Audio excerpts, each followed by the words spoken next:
आज हम लोग देखेंगे नेचर ऑफ मैटर, मीन्स द्रव्य की प्रकृति और इसके कितने प्रकार होते हैं, उदाहरण और ये सबका परिभाषा हम लोग आज देखेंगे। सबसे पहले जानेंगे कि मैटर क्या होता है।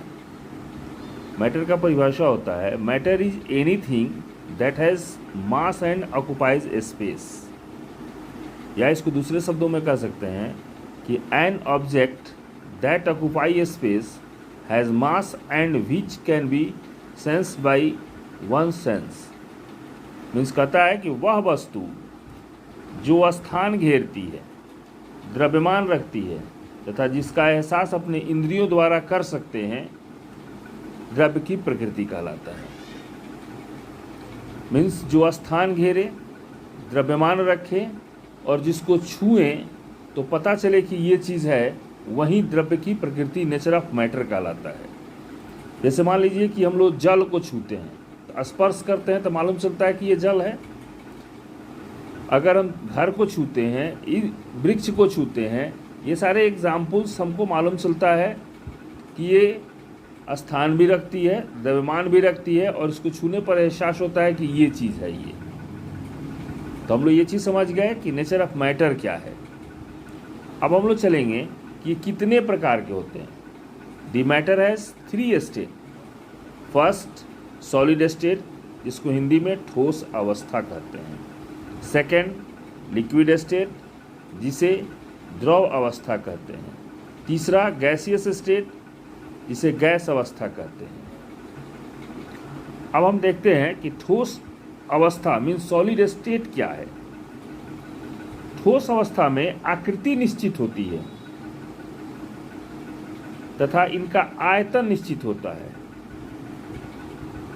ठोस अवस्था की सबसे पहली प्राथमिकता होती है कि इसका निश्चित आयतन और आकृति दोनों होता है, साथ ही साथ ये कठोर और दृढ़ होता है। जैसे मान लीजिए कि ईंट हो गया, साल्ट हो गया या कोई भी मेटल हो गया, ये कहलाएगा ठोस अवस्था। इसको हम लोग इंग्लिश में समझते हैं, a solid has definite shape and possesses definite volume are called solid state. Example wood, rod, salt. लकड़ी कोई भी होगा वो निश्चित आकृति में होगा, उसका आयतन होगा। इसके बाद आता है लिक्विड स्टेट। लिक्विड स्टेट का परिभाषा होता है पहले हिंदी में द्रव की निश्चित आयतन होती है परंतु कोई आकृति नहीं होता है। द्रव की आयतन निश्चित होती है लेकिन आकृति कुछ नहीं होता है। जिस पात्र में रख दिया जाएगा वो उसी आयतन का हो जाएगा। जैसे मान लीजिए कि जल लेते हैं, ग्लास में लेते हैं, उसको टॉप में लेते हैं, तो टॉप का आयतन दूसरा हो जाएगा, ग्लास का आयतन दूसरा हो जाएगा। लेकिन उसका जो 1 लीटर लिए, 1 लीटर ग्लास में लिए और टॉप में लिए, दोनों का लीटर सही है लेकिन बाकी उसका आकृति जो है डिफरेंट हो गया। तेल है, दूध है, अल्कोहल है, ये सब लिक्विड स्टेट का एग्जाम्पल होता है। इसका परिभाषा इंग्लिश में हम लोग जानते हैं कि a liquid has definite volume but has no definite shape are called liquid state. जैसे मान लीजिए दूध, पानी, तेल, जितना जो चीज़ है, ये सारे के सारे चीज़ लिक्विड स्टेट में आते हैं। हमको लगता है कि आप लोग शायद इतना समझ गए होंगे। तो मैं आता हूँ सॉलिड स्टेट में, गैसियस स्टेट में। गैसियस स्टेट होता है कि इसका ना आयतन होता है ना कोई आकृति होता है। A gas neither possesses a definite volume nor a definite shape are called gaseous state.